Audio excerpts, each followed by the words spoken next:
Greetings, lovers of fair-minded debate.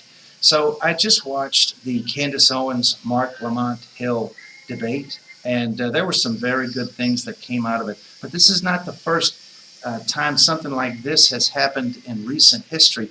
If you'll recall, Rush Limbaugh went on The Breakfast Club, and overall I didn't think that was a home run for anyone, but it was nice to see two people from widely divergent standpoints giving each other what I thought was a fairly respectful listening, although at the end with the Rush Limbaugh thing, I didn't think it really went to plan.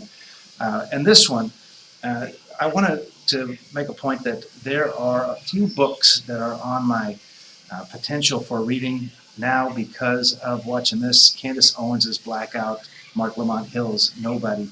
And then there is I looked it up, there is an unauthorized biography of Candace Owens. I'll put some information up about that. And at the end, I'm going to put a little poll to see which one should go in my ever-growing TBR.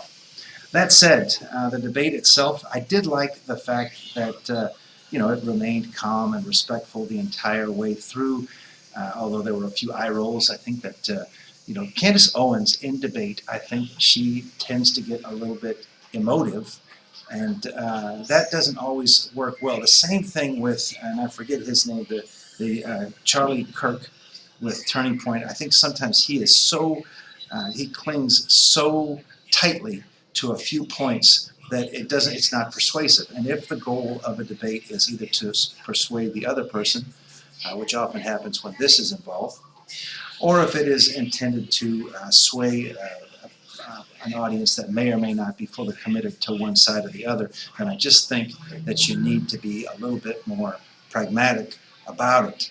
That said, there was I like the fact that people were calling for citations of sources because there are so many numbers cast around, and one of the numbers they talked about were instances of brutality as opposed to instances of fatalities in interactions with the police. And I like the fact that not only was there a call for documentation, but there were some sources given that I may or may not check up on. And that's one of the problems. When you watch mass media, a lot of times they throw out these sources and they do give citations, but the understanding is it's easy that nobody is going to spend the time to go in and check those citations, check the methodologies that were used for those polls or those resources, and so they wind up becoming meaningless. That said, one of the things that struck me as odd, I was familiar with Marc Lamont Hill based on his appearances on some popular media, and he mentioned his own bookstore and his own coffee shop. It was weird because he was almost gloating, I felt like, that his shops were not attacked because somehow he had been given some kind of preference. That said, there was a great discussion about editorial choices. I have always said that you cannot present information without editorializing somewhat, without putting your slant on it.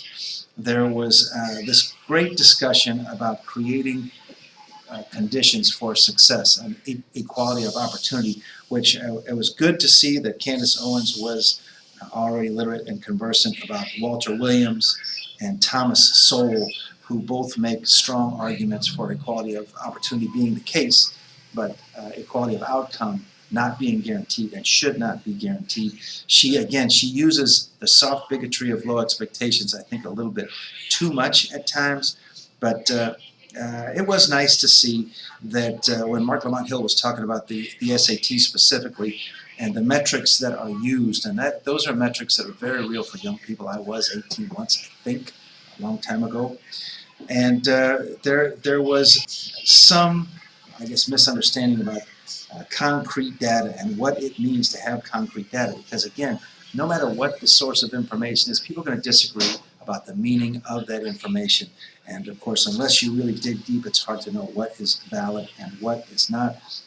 Candace Owens brings up Asian culture. At one point, she talked about Asian culture being better than other cultures and therefore leading to more success. I can say this, there are elements of, I live in Asia, and there are elements of Asian culture that do lead to more success in certain venues, but to say that it's superior would imply that Asia would have to be itself the wealthiest, the most powerful, the most liberal, the most whatever. You'd have to have some kind of superlative there, and I just don't know that that is the case. Again, I don't want to wave the flag too much, but the system set up in the United States does lead to outcomes that I think are beneficial to all in many ways. But anyway, back to the debate. There was a great discussion about the Dave Chappelle 28-minute or whatever it was special that was aired, and how she was called out. And it was nice to see that while she was offended because some offensive things were said, she was not calling for the deplatforming of anybody. Anyway, the three books that I wanted to mention were, again, Nobody by Marc Lamont Hill, Blackout by Candace Owens, and then the unauthorized biography of Candace Owens. Which one should make it to my TBR? Please do let me know. Please also like and subscribe and do all of the internet things. Much appreciated. Have a great day.